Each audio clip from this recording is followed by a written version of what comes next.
অদ্রিজা মাথা নেড়ে সায় জানিয়ে ছোট্ট করে বলে উঠল। সরি, অমন রেগে কথা বলার ঠিক হয়নি আমার। লোকটা যাওয়ার পর সে কতক্ষণ কেঁদেছিল তার ঠিক নেই। তারপর একটু শান্ত হতেই গোসল করে ফ্রেশ হয়ে আসার পর আস্তে আস্তে অভিমান এমনিতেই ফুরিয়ে গিয়েছিল তার। তখন কষ্টে অভিমানে বুঝতে পারেনি কোনটা ঠিক আর কোনটা ভুল। তার যখনই মনে পড়ে লোকটা তাকে না পেয়ে কতগুলো বছর ছটফট করেছে, নিভৃতে ভালোবেসে গেছে সীমাহীন, তখন আর তার অভিমান কাজ করে না, যেমন এখনো করছে না। হয়তো সত্যি লোকটার কাজ ছিল। তার অমন রিয়েক্ট করা মোটেও ঠিক হয়নি। বউয়ের অভিমান পড়েছে বুঝে রুদ্ধ হাসলো, ঝুঁকে বউয়ের নাকে নাক ঘষে আবেশিত কণ্ঠে আওড়ালো। আই এম অলসো সরি জান। বিশ্বাস করো, সত্যি কাজে গেছিলাম। ও মেয়ের সাথে আমার যোজন যোজন দূরত্ব। তুমি ছাড়া আর কেউ নেই আমার জীবনে, ছিল না কখনো। অদ্রিজা হয়তো বুঝলো আর মনকেও বুঝিয়ে নিল। জানতে চাইলো না কি কাজ ছিল। স্বামীর বক্ষে নাক ঘষে কোমল গলায় বলে উঠল। আমি জানি, কিন্তু তখন ভীষণ কষ্ট হয়েছিল আমার। আপনার পাশে অন্য মেয়েকে সহ্য হয়নি। কথাটা শুনতেই রুদ্ধ মেয়েটাকে শক্ত করে চেপে ধরল বুকে। মেয়েটা কি জানে তাকে খোঁজে না পেয়ে এর থেকেও শতগুণ বেশি কষ্ট হয়েছিল তার। কেমন পাগল পাগল লাগছিল। চিন্তায় আচ্ছন্ন হয়ে এই জায়গাটা কথা পর্যন্ত মনে ছিল না। সে তো রোনাকে কল করে দুটো ঝাড়ি দিতেই ছেলেটা সত্যি কথা বলে দিয়েছিল, জানিয়েছিল সে নিজেই এসে রেখে গিয়েছিল ভাবিকে। কথাটা শুনে যেমন ভাইয়ের ওপর রেগে গিয়েছিল, তেমন চিন্তামুক্ত হয়েছিল সে কিছুটা। তৎক্ষণাৎ এখানে ছুটে এসেছিল সে। এ বিষয়ে আর কথা তুলল না। মেয়েটা অভিমান ভেঙেছে, এটাই অনেক। বউকে কোল থেকে নামিয়ে দিয়ে পাশে বসিয়ে দিল। তারপর এগিয়ে গিয়ে কিচেন থেকে একটা প্লেট ধুয়ে এনে তাতে কিনে আনা বিরিয়ানি নিয়ে এলো। পুনরায় বউয়ের পাশে বসে মুখে খাবার তুলে দিল নিজের হাতে। অদ্রিজা না করলো না, তার খুব ক্ষুধা পেয়েছে, তাই দেওয়ার সাথে সাথেই মুখে তুলল। দুজনের খাওয়া শেষ হতেই রুদ্ধ সব রেখে এসে বসলো বউয়ের পাশে। মুখে আওড়ালো। ঘুমাবে না? উপরে চলো। অদ্রিজা তৎক্ষণাৎ পাশ থেকে লাফিয়ে স্বামীর কোলে উঠে এলো। স্বামীর দুপায়ের দুপাশে নিজের দুপায়ের স্থান দিয়ে বসলো কোলের ওপর। দুহাতে একত্রে পেঁচিয়ে নিল স্বামীর কণ্ঠদেশ। নিচু হয়ে স্বামীর অ্যাডাম অ্যাপলস বরাবর নিজের ওষ্ঠ চেপে ধরলো। বউয়ের এমন কাজে রুদ্ধ শুষ্ক একটা ঢোক গিলল, তবে কিছুই বলল না। বসে বসে বউয়ের কাজ দেখতে লাগলো। অদ্রিজা মুখ তুলে স্বামীর সারা মুখে সখানিক চুমোতে ভরিয়ে তুলল। অশ্বের স্পর্শে স্বামীকে নাজেহাল করে তুলতে চাইল যেন মেয়েটা।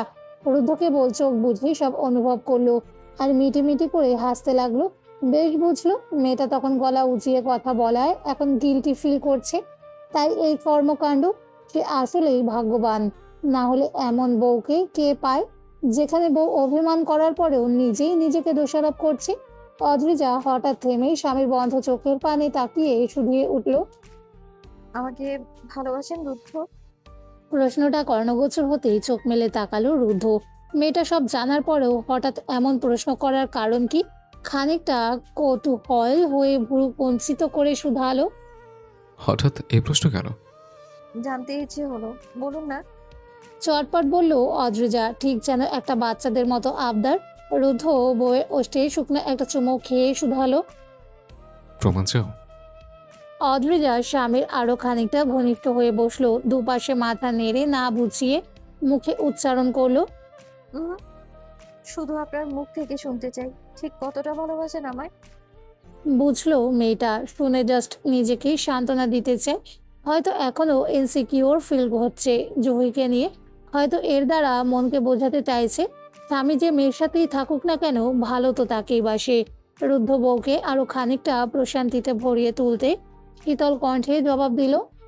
যতটা ভালোবাসলে তুমি নিজেকে পৃথিবীর সবচেয়ে সুখী নারী মনে করতে পারো। ইস, এমন করে বলতে হয় বুঝি? এমন করলে তো সে কোনো দিনও লোকটার ওপর অভিমান করে থাকতে পারবে না। এমনিতেই সে নরম মনের মেয়ে। অবশ্য আজকাল স্বামীর অপার ভালোবাসা বুঝতে পেরে ভয় হয়, কিছু হারিয়ে ফেলার ভয়। সে আবেশে পুনরায় স্বামীর কপালে একটা ভালোবাসাময় পরশ এঁকে দিয়ে স্বামীর বুকে মুখ লুকিয়ে আওড়ালো। এত ভালোবাসতে নেই যে। হঠাৎ এমন কথায় আশ্চর্য হলো রুদ্ধ। যেখানে মানুষ ভালোবাসা পাওয়ার জন্য ছটফট করে, সেখানে এই মেয়ে তাকে বেশি ভালোবাসতে বারণ করছে। জানতে চেয়ে ছোট করে শুধালো। কেন? অদ্রিজা ভারী শ্বাস ফেলে নিজের ভয়টুকু ব্যক্ত করে শান্ত স্বরে বলল, কথায় আছে বেশি ভালোবাসলে সেই জিনিস দ্রুত হারিয়ে যায়। আমি হারিয়ে যেতে চাই আপনার থেকে।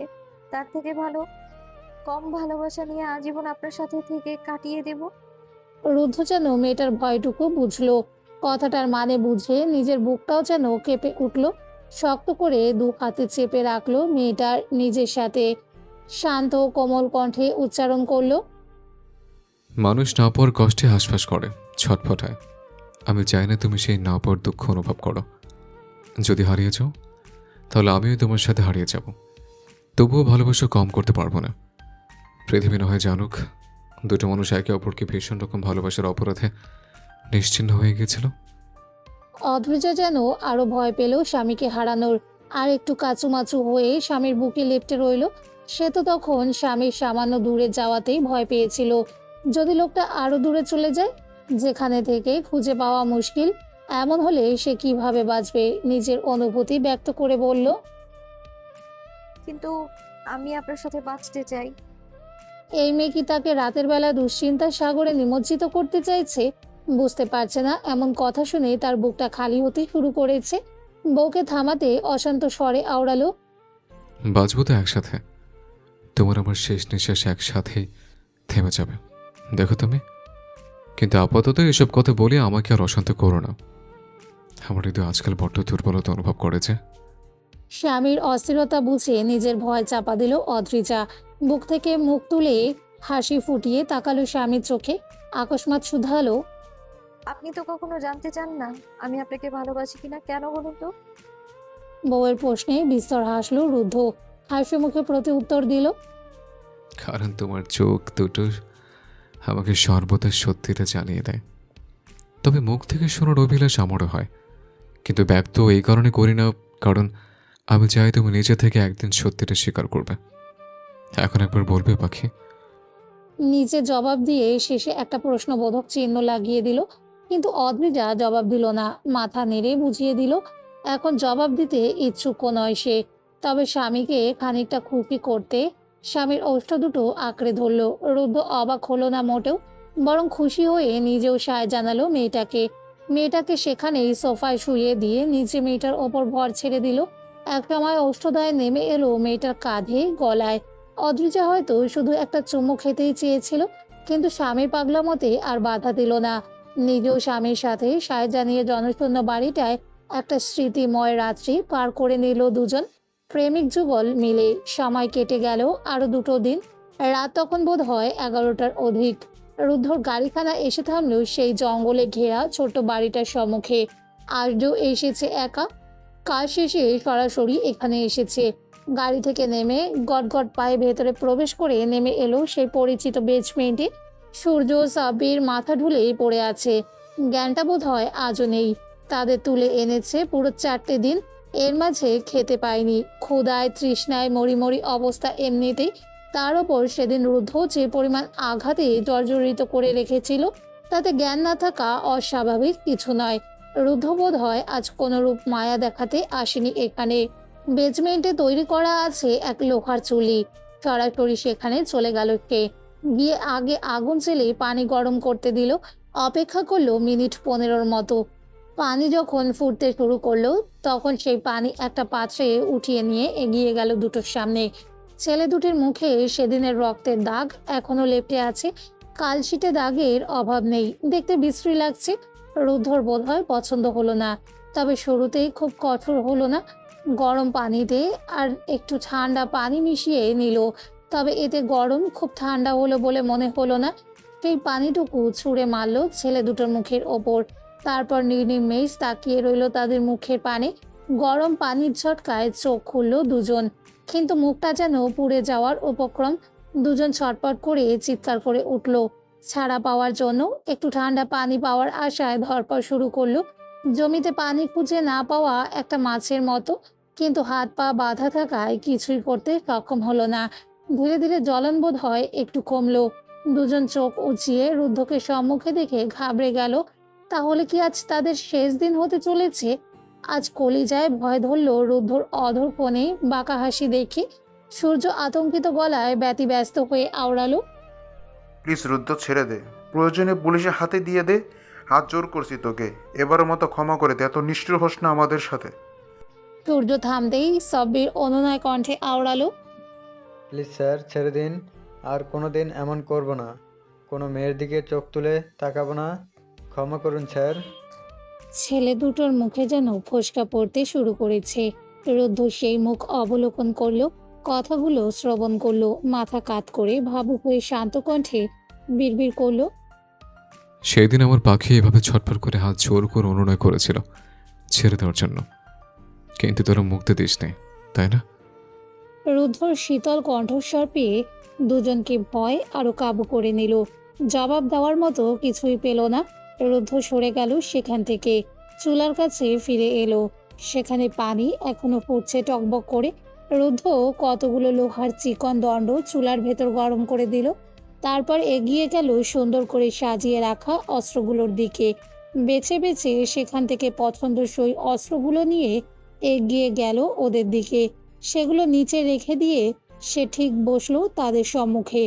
দুজনের রুদ্ধর ছোট ছোট কাজগুলো চাক্ষুষ করে আর বুঝতে পেরে তাদের অন্তরাত্মা কেঁপে উঠল। নিচে দেখা জিনিসগুলো থেকে পছন্দসই একটা অস্ত্র খুঁজে নিয়ে হাতে নিল। সেটা ঘুরিয়ে ফিরিয়ে দেখতে দেখতে ছোট করে শুধালো, কে আগে আমার পাখিকে ছুঁয়েছিল? দুজন শুষ্ক ঢোক গিলে একে অপরের পানে তাকালো। জবাব দেওয়ার মতো বুঝছি ভয়ে তাদের জান যায় যায়। রুদ্ধ ওদের দিকে ফিরে তাকালো, শান্তভাবে আওড়ালো, ওকে, ব্যাপার না। আমার যাকে ইচ্ছা তাকে দিয়ে শুরু করছে। কথাটা শেষ করেই সাব্বিরের বেঁধে রাখা হাতটার ওপর হাত রাখলো। পরক্ষণে উঠে গিয়ে চার কোনা আকারের ছোট একটা টেবিল এনে রাখলো সম্মুখে। সাব্বিরের হাতের বাঁধন ঢিলে করে হাতটা টেনে সেই টেবিলের ওপর রেখে তার পানে তাকিয়ে থেকে শুধালো, এই হাত দিয়ে ছুঁয়েছিল ওকে, তাই না? বলেই মাথা কাত করে তাকালো মুখের পানে। সাব্বির অনবরতে মাথা নাড়িয়ে না বুঝালো, হাত ছাড়াতে চাইলো, ব্যর্থ হলো। রুদ্ধ দন্তযুক্ত শব্দহীন হেসেই ঘটিয়ে ফেললো অন্য কাণ্ড। হাতে ধরা চাপাতির আঘাত এসে পড়ল সাব্বিরের একটা আঙ্গুল বরাবর। সাব্বির ব্যথায় গগন বিদারী চিৎকার করে উঠল। তা দেখে সূর্যর মরি অবস্থা। রুদ্ধ চিৎকারকে পায়ে মারিয়ে সাব্বিরের হাতের প্রতিটা আঙ্গুলের ডগা সুন্দর করে কুচি কুচি করলো। সাব্বির জবাই দেওয়া মুরগির মতো ছটপটিয়ে উঠল। সাব্বিরেরটা শেষ হতেই ফিরে তাকালো সূর্যের পানে। এবার তার পালা বুঝতেই মাথা এপাশ ওপাশ নাড়াতে শুরু করলো সূর্য। ভীতি সন্ত্রস্ত হয়ে আওড়ালো, এমন করিস না রুদ্র, ছেড়ে দে প্লিজ। এটা করতে পারিস না তুই। আমি সব পারি। ফিসফিস করে কথাটুকু আওড়িয়ে একই কার্য ঘটালো সূর্যের সাথে। আত্মচিৎকারে ভরে উঠল বেচমেন্টটা। এই শব্দ যেন রুদ্ধকে শান্তি দিল। ছেলেটা যেন প্রতিশোধ পরায়ণ হয়ে নিজের আসল অস্তিত্বই ভুলে গেল। সেই চিৎকার আরো প্রবল বেগে শোনার ইচ্ছে পোষণ করলো। চাপাতি রেখে দিয়ে অন্য সরু লম্বা মতো একটা অস্ত্র তুলে নিল হাতে। তা দিয়ে আস্তে ধীরে সুন্দর করে আঁচড় কাটতে শুরু করলো দুজনের শরীরের উপরিভাগে। দুজনের হাজার বাধাও কানে প্রবেশ করলো না তার।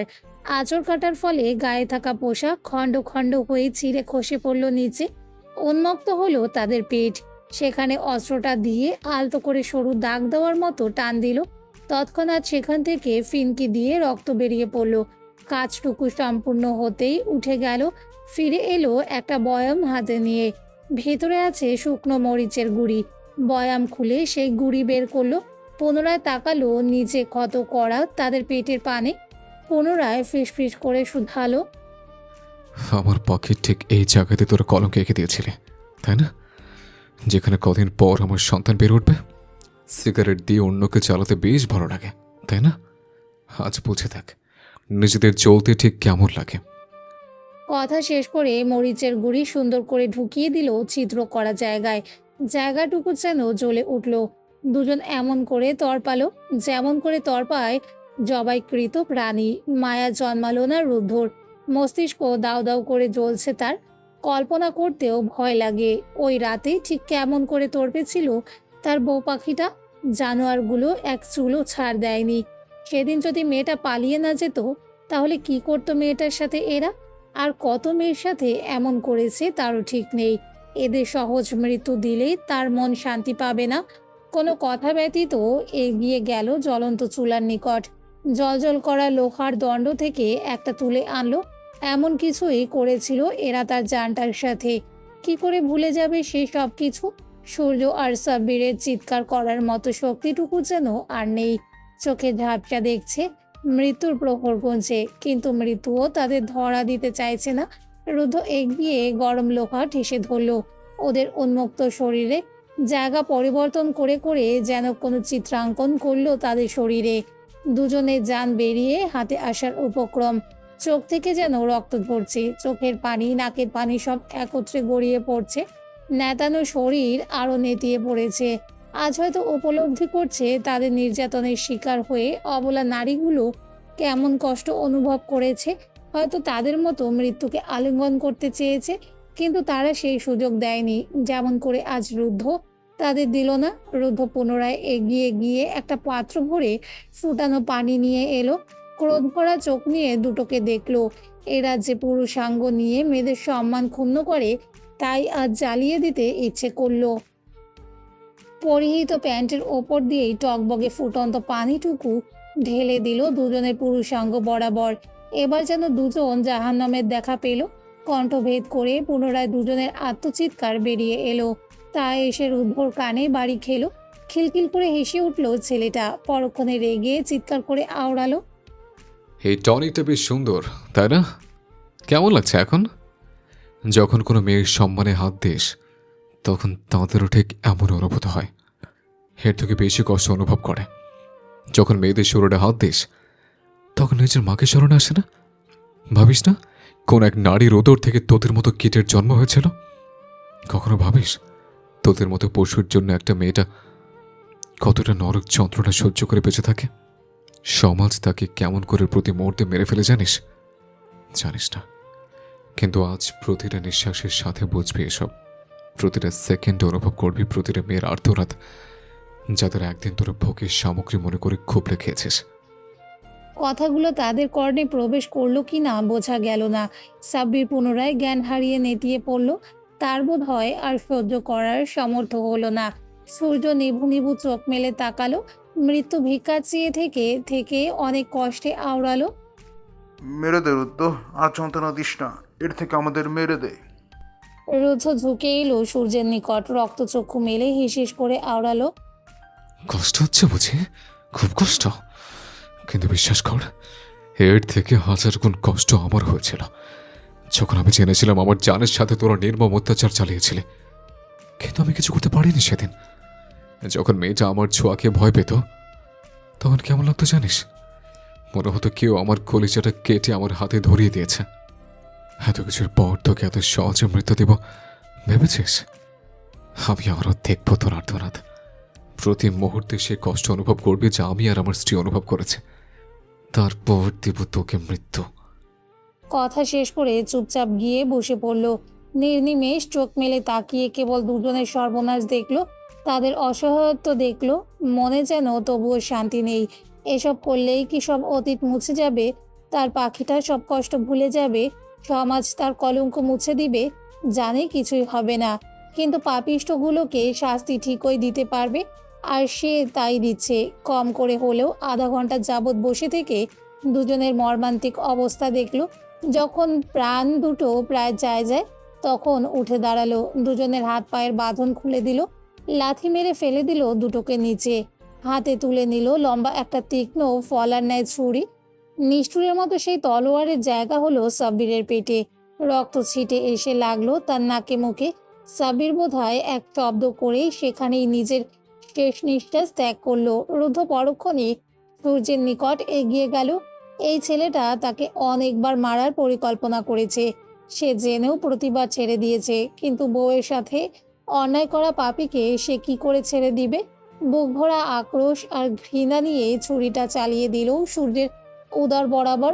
তা বোধ হয় শরীর ভেদ করে নিচে গিয়ে স্পর্শ করলো। ছেলেটা শরীর ভেদ করে বেরিয়ে আসা তরল রক্তের খানিকটা তার মুখ শরীর স্পর্শ করে গেল। রুদ্ধ যেন এক আঘাতে প্রশান্তি অনুভব করলো না। অস্ত্রটা টেনে বের করলো। উদ্দেশ্য পুনরায় ছেলেটাকে আঘাত করা। সূর্যের সাজ তখনও চলছে। প্রাণ পাখি উড়াল দেওয়ার জন্য ছটফট করছে। রুদ্ধ দু হাতে অস্ত্রটা উঁচু করে ধরল। পুনরায় আঘাত হানবে ঠিক সেই ক্ষণেই সিঁড়ির কাছে কিছু পড়ে যাওয়ার শব্দ হলো। রুদ্ধ থেমে গিয়ে তাকালো সেদিকে। এতেই যেন তার নিজেরই শ্বাসরোধ হয়ে এলো। শরীরের ভর ছেড়ে দুপা পিছিয়ে গেল। চোখ ভর করলো অসহায়ত্ব, পানির তেষ্টা অনুভব হলো বোধহয়। ভয়ে এসে আষ্টে পৃষ্ঠে জড়িয়ে নিল তাকে।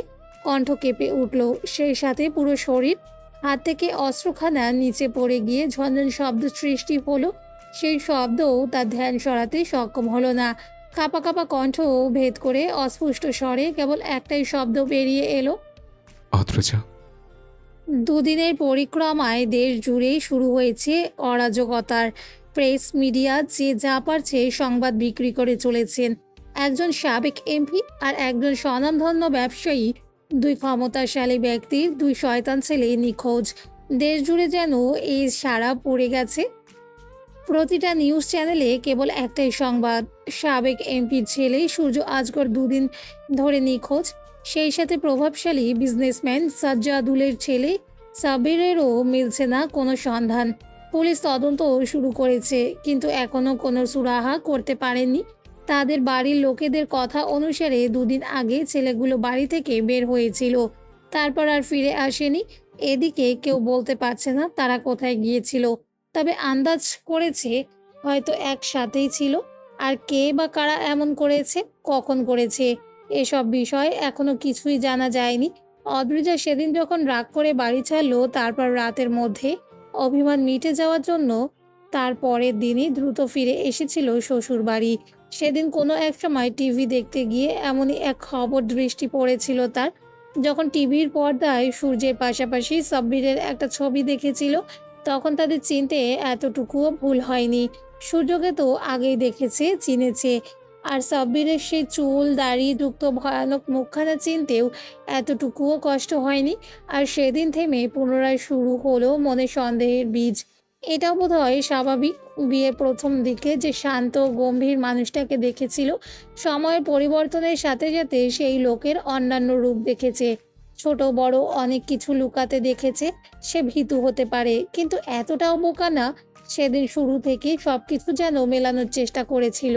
স্বামীর প্রতিটি কথার মানে খুঁজতে শুরু করেছিল। তার বাপের বাড়ি যে ছেলে দুটো তাদের বাজে কথা বলেছিল, তাদের সাথে ভয়ানক কিছু ঘটেছে। বাড়িতে একটা লোক তাকে বাজে কথা বলেছিল, সেই লোকটারও নিখোঁজ হওয়ার সংবাদ দেখেছিল সে। ঈশানের বিয়ের সময় যা হয়েছিল, তারপর তো সন্দেহের কোনো অবকাশই থাকে না। যে ছেলে বউয়ের জন্য নিজের ফুপির সাথে লড়াই করতে পারে, তার কি বাইরের কোনো ছেলেকে শেষ করে দেওয়া খুবই বড় কিছু? অদ্রিজা কখনো ভাবেনি তার স্বামী কাউকে খুন পর্যন্ত করতে পারে বলে, কিন্তু পরিস্থিতি তাকে এসব ভাবতে বাধ্য করেছিল। সবকিছু এক করলে মন যেন এটাই জবাব পায়। সবকিছু তার স্বামীর ক্রিয়াকর্ম। দুটো দিন মেয়েটার মনের সাথে একাকী লড়ে গেছে, কাউকে জিজ্ঞেস পর্যন্ত করতে পারেনি। মন মস্তিষ্কের লড়াইয়ে হেরে গিয়ে অনেক বড় একটা কাজ করেছিল সে। স্বামীর ফোনের লোকেশন অন করে তার নিজের ফোনের ডিভাইসের সাথে কানেক্ট করে রেখেছিল। জানতো না কোনো জবাব পাবে কিনা, তবুও এটাই যেন তার শেষ ভরসা ছিল। সেদিন রাতে রুদ্ধ দ্রুত বাড়ি ফিরেছিল, কোথাও যায়নি, এমনকি তার পরের দিনও না। তবে আজ যখন রাত 11টার পরও বাড়ি ফিরছিল না, তখন সে অপেক্ষা করছিল স্বামীর ফিরে আসার। ফোনটা হাতে নিয়ে বসেছিল, বারবার লোকটার লোকেশন চেক করছিল। রাত প্রায় ঠিক 12টা নাগাদ রুদ্ধর লোকেশন চেঞ্জ হতে শুরু করেছিল। যখন তা বাড়ির দিকে না এসে এত রাতে শহরের বাইরের দিকে যাচ্ছিল, তখনই মনে শুরু হয়েছিল উচ্চাটন। ভালো হোক খারাপ হোক, সত্যিটা জানার জন্য মন চনমন করেছিল। লোকটা তাকে সত্যি কোনোদিন বলবে না, এটা সে বুঝেছে। কিন্তু স্বামী যদি ভুল কিছু করে তো? না না, এমন হতে পারে না। সে অন্তত নিজের মনকেই স্বস্তি দিতে চায়। তার সন্দেহ ভুল, তার স্বামী ঠিক। এত রাতে একাকী স্বামীর পিছু নেওয়ার সাহস তার নেই। ফোন করেছিল নাসিমকে, শক্ত কণ্ঠে আদেশ দিয়েছিল মেঘমহলে আসার। সে তো ভেবেছিল নাসিমও লোকটার সাথেই, কিন্তু একাকী পেয়ে নাসিমকেই বানিয়ে নিয়েছিল নিজের দাবার গুটি। ছেলেটা যখন মেঘমহলে এলো, তখন সে সবার চোখ ফাঁকি দিয়ে বেরিয়ে এলো নিচে। নাসিমের সামনে দাঁড়িয়ে কোনো ভনিতা না করেই বলে উঠল, আমি আপনার ভাইয়ের কাছে যেতে চাই, এখনই নিয়ে চলুন। এত রাতে ভাবির ফোন পেয়ে যেন অবাক হয়েছিল নাসিম। তার চেয়ে শতগুণ অবাক হয়েছিল এমন এক কথায়। ভাবি হঠাৎ ভাইয়ের কাছে কেন যেতে চাইছে? আমতা আমতা করে বলেছিল ছেলেটা। ভাইয়া হয়তো কাজ আছে ভাবি। কেন যেতে চাইছেন এত রাতে? কাজ শেষ হলেই চলে আসবে। অদ্রিজা নিজের ফোনটা বাড়িয়ে ধরেছিল নাসিমের সম্মুখে। মুখে কেবল একটা কথাই উচ্চারণ করেছিল। আমি সত্যিটা জানতে চাই ভাইয়া। নাসিম যেন অথৈ সাগরে পড়েছিল। ভাবি যে ভাইকে সন্দেহ করছে তা বুঝতে বাকি ছিল না। তবুও ভাবিকে এটা সেটা বলে বোঝানোর চেষ্টা করেছিল। বাধা দিয়ে বলেছিল, কিসের সত্যির কথা বলছেন ভাবি? হয়তো কোনো কাজে কোথাও যাচ্ছে। অদ্রিজা মানতে নারাজ, কাট কাট গলায় বলে উঠল, আপনি আমাকে নিয়ে যাবেন নাকি এই রাতে একাই চলে যাব তার কাছে? যদি ভুল কিছু না হয় তাহলে আমাকে একা ছাড়ার জন্য আপনার ভাই কি করবে জানেন তো? তাছাড়া আপনি এত ভয় কেন পাচ্ছেন? এত যুক্তি তর্কের কাছে হেরে গেল নাসিম। অদ্রিজা যেন নিজের সিদ্ধান্তে ছিল অটল। নাসিমকে এমনভাবে চেপে ধরেছিল যে নাসিমের কোনো উপায় ছিল না। সে ভালোই জানতো ভাবিকে নিয়ে গেলেও মরবে, আর না নিয়ে গেলেও মরবে। তার থেকে ভালো নিয়ে যাওয়া। সন্দেহ যখন হয়েছে তখন সত্যিটা জানতে খুব বেশি দেরি নেই। সেই রাতেই অদ্রিজাকে নিয়ে ছুটে এসেছে নাসিম। ঢাকা শহর পেরিয়ে এই ঘন জঙ্গলে আসতে 1 ঘন্টার অধিক সময় লেগে যায়। আর ছেলেটাও বোধ হয় ভাইকে বাঁচানোর তাগিদে খানিকটা ধীরেই চালিয়েছিল গাড়ি। আসতে বেশ খানিকটা সময় লাগলো। এই জঙ্গল অদ্রিজার নিকট অচেনা। চেনার চেষ্টাও করলো না মেয়েটা চেনার চেষ্টাও করলো না মেয়েটা। কিন্তু জায়গাটা দেখে যেন বুকটা কেঁপে উঠল। এমন জঙ্গলে কি করে তার স্বামী? যখন সেই বাড়িটার সামনে এসে গাড়ি স্থির হলো, ব্যস্ত পায়ে নেমে দাঁড়ালো অদ্রিজা। নাসিমের আগে দৌড়ে প্রবেশ করলো ভেতরে। নাসিম দীর্ঘশ্বাস ফেলে পিছু গেল। অদ্রিজা কিছু খুঁজে না পেয়ে রেগে আওড়ালো, আমি আপনার ভাইয়ের কাছে যেতে চেয়েছি। কোথায় সে? এখানে নেই কেন? জবাব দিন ভাইয়া। কি লুকাতে চাইছেন আপনি? নাসিম নিরুপায় হয়ে সেই রুমটাতে এসে উপস্থিত হলো। না চাইতেও চোখ চলে গেল খোলা বেসমেন্টের দরজার দিকে। সেই বরাবর অদ্রিজার দৃষ্টি পড়তেই মেয়েটার শরীর দুলে উঠল। এমন কিছু সে এই প্রথম দেখছে। আর যত সব কিছু কাছ থেকে অবলোকন করছে ততই যেন মনের সন্দেহ বেড়ে চলেছে। সেখানে আর সময় ব্যয় করতে চাইল না অদ্রিজা। কিন্তু অস্থিরতায় যেন পা দুটোও চলতে চাইছে না। নাসিম সেখানেই স্থির দাঁড়িয়ে, আর এক পা আগালো না। অদ্রিজা সে সিঁড়ি ধরে অশান্ত মন নিয়ে ধীরে ধীরে নামতে শুরু করলো। যখনই সিঁড়ির শেষ প্রান্তে এসে উপনীত হলো, তখনই কল্পনাতীত কিছু দেখে মেয়েটার পৃথিবী থমকে উঠল। পায়ের নিচে জমিনের মাটি সরে গেল যেন। তার স্বামী কারোর বুকে ছুরি চালাচ্ছে অত্যন্ত নিষ্ঠুরতার সাথে। তাকে ভেঙে দিতে আর কি প্রয়োজন হয়? শরীর যেন নিজের ভারসাম্য হারাতে চাইল, পড়ে যেতে নিল। ঠিক তখনই পায়ের সাথে আঘাত লেগে সিঁড়ির কাছে থাকা ছোট্ট একটা পাত্র ধাক্কা লেগে নিচের জায়গা থেকে সরে গেল। আর সেই শব্দে নিষ্ঠুর পুরুষটা ফিরে তাকালো। তার পানে দৃষ্টিতে হলো দৃষ্টির মিলন। অদ্রিজা। অস্পষ্ট স্বরে বেরিয়ে এলো শব্দটা। নিষ্ঠুর পুরুষের ভিত নাড়িয়ে দেওয়ার জন্য এই এক নারীর আগমনই যথেষ্ট ছিল। এমন কিছু সে স্বপ্নেও কল্পনা করেনি কখনো। কি করে এলো এই মেয়ে এখানে? এমন সত্যি কেন উপনীত হলো এই মেয়েটার কাছে? মেয়েটাকে এবার সে কিভাবে সামলাবে? তাকে ভুল বুঝবে কি? সে শাস্তি মানতে রাজি, কিন্তু এই মেয়েটা তাকে নিজে থেকে দূর করে দিবে না তো? এমন ভাবনা উদয় হতেই যেন বুকের বাম পাশটায় ব্যথার উদ্রেক হলো। আর কোনো শব্দ কণ্ঠদেশ ভেদ করে বের হওয়ার হিম্মত হলো না তার। কেবল পলকহীন চোখে তাকিয়ে দেখলো মেয়েটার ভয় জড়ানো একজোড়া আঁখি, যাতে রয়েছে হাজারো প্রশ্নের ঘনঘাটা। অদ্রিজার শরীর জুড়ে যেন ভূমিকম্পের সৃষ্টি হয়েছে। প্রতিটা পদচরণ ফেলতে গিয়ে যেন পড়ে যাওয়ার উপক্রম। তবুও নিজেকে শক্ত রেখে এগিয়ে এসে দাঁড়ালো কয়েক পা। সম্মুখে স্বামীর নির্যাতনের শিকারে জর্জরিত রক্তাক্ত লাশ দুটো দেখে বমি পেয়ে গেল। আতঙ্ক এসে ভিড় করলো সর্বশরীরে। এখন হয়তো আফসোস হচ্ছে, এমন সত্যির সম্মুখীন সে না হলেই পারত। স্বামীর এত নৃশংসতা মন মেনে নিতে সক্ষম হচ্ছে না। বিশ্বাস করতে কষ্ট হচ্ছে তার স্বামী এমন কিছু করতে পারে বলে। সে যেন ভুল কিছু দেখছে। স্বামীর পানে চেয়ে কাঁপা কাঁপা কণ্ঠে শুধিয়ে উঠল, এ- এইসব মিথ্যে তাই না রুদ্ধ? বলুন সবটা মিথ্যে। আমার স্বামী কাউকে খুন করতে পারে না বলুন। রুদ্ধর বুকে যেন কেউ ছুরিঘাত করলো। কি জবাব দিবে সে?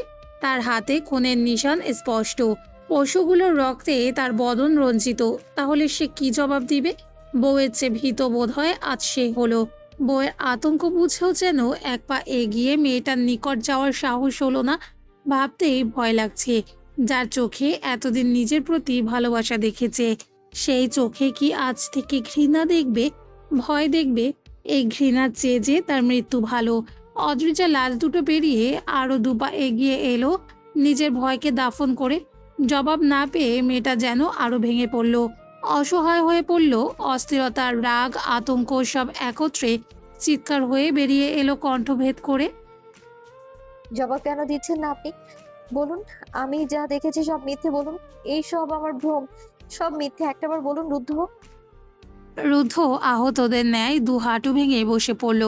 বউয়ের পায়ের সম্মুখে সত্যি দেখেও যে মানতে চায় না, তাকে কিছু বলেও বোঝানো সম্ভব না। লালিত চোখ দুটো মেলে আর বউয়ের চোখে তাকানোর সাহস হলো না। তবে ভগ্নপ্রায় কণ্ঠে আওড়ালো, সব সত্যি অদ্রিজা, কোনো কিছু ভ্রম নয়। এই সব সত্যি। তোমার স্বামী সত্যি একটা খুনি।